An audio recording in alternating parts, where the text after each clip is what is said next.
totally putting you on the spot here, but a Uh, scale of 1 to 10, let's go through some of the visa types that are more common and rate them in terms of difficulty relative to France on a scale of 1 to 10. Well, let's start with the VLSTS, which is the renewable tourist visa. I'm gonna say three, Okay. Yeah, I agree. I think that's a good number. I go with that.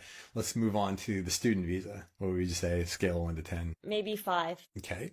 How about, well, you keep going through like the talent visa. How would you rate that The one? talent visas, I would say 7.5. It's relatively, yeah, it's the hardest visa I think to get. That is what I have also heard. Any other ones that we should mention in rating systems? Family visa is a three as well. There is the au pair visa, also maybe three, four. 3, 4. Good. Okay. Well, there you go. There's a very quick overview of how difficult it is. Again, I've never heard anybody do that. So I feel like we're It's getting really some good hard to unique. do, honestly, because it's so based on your portfolio, like what you're, for some people it's super easy if you tell me you have 500,000 sitting in the bank, be like, okay, you can get the visitor visa. If, it's really hard to, but No, you get the, that's all things. I think what I should have done is qualified it by saying, in a situation where somebody meets the basic criteria pretty yeah, comfortably. yeah. Yeah. That's where Okay. I Because was going that's on. fair. Because yes, your mileage may vary, as they say, depending on your Yeah. circumstances. So yes, if you're checking the boxes, it's fair to say at this point, just like what we're kind of alluding to is that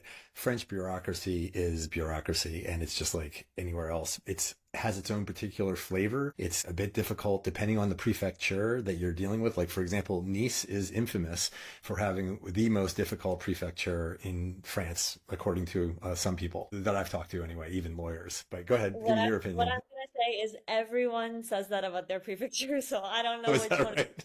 Okay. Every time I That's talk to someone, funny. I'm at this one and I heard it's the worst one, and I'm like, yeah, Yeah. sure. Paris one is horrible too, but it's like, where is the great one? That's what I'm looking for. Right, you want to find it. Well, I heard Bordeaux, which I don't know. It's like the laid back. Maybe, But okay. they talk about go out into the country to a free prefecture like that where they're going to welcome you with open arms. Maybe it's a fairy tale. I haven't done it, so I don't Yeah, I know. haven't heard of But it I yet, wanted to, but yeah, I wanted to challenge you with that and see what your thoughts were. But yeah, it's funny. It's a bit like a 13-year-old with their parents. It's like, my parents are the worst. No, my yeah, parents are the worst. Thanks for joining my guest and I today. If you're interested in migrating to France, I highly recommend you check out the sponsor of today's episode, which is Fab Expat. It's at Fab Expats with an S on TikTok or fabexpat.com for anything you need to know about moving to France.